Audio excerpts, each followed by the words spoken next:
ભુજ કોર્ટને આજે ફરી એકવાર બોમ્બથી ઉડાવી દેવાની ધમકી મળતા કોર્ટ પરિસરમાં ભારે હડકંપ મચી ગયો હતો।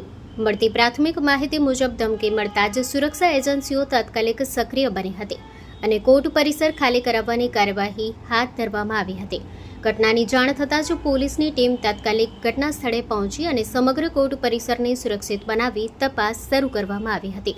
ધમકીના પગલે કોર્ટમાં હાજર વકીલો, અરજદારો, સ્ટાફ તેમજ અન્ય લોકોમાં ચિંતાનો માહોલ જોવા મળ્યો હતો। આ ઘટના ભુજ કોર્ટને બીજી વાર આવી પ્રકારની ધમકી મળ્યાના કારણે વધુ ગંભીર બની છે, જેના કારણે સુરક્ષા વ્યવસ્થાને લઈ અનેક પ્રશ્નો ઊભા થયા છે। પોલીસ દ્વારા ધમકીના સ્ત્રોત અને તેની હકીકત જાણવા માટે સઘન તપાસ હાથ ધરાઈ હોવાનું જાણવા મળી રહ્યું છે। હાલમાં પોલીસ અને સંબંધિત સુરક્ષા એજન્સીઓ દ્વારા સમગ્ર મામલે ચુસ્ત દેખરેખ રાખવામાં આવી રહી છે। સ્ટોરી રિપોર્ટ બાય દર્શન મહેતા, ભુજ।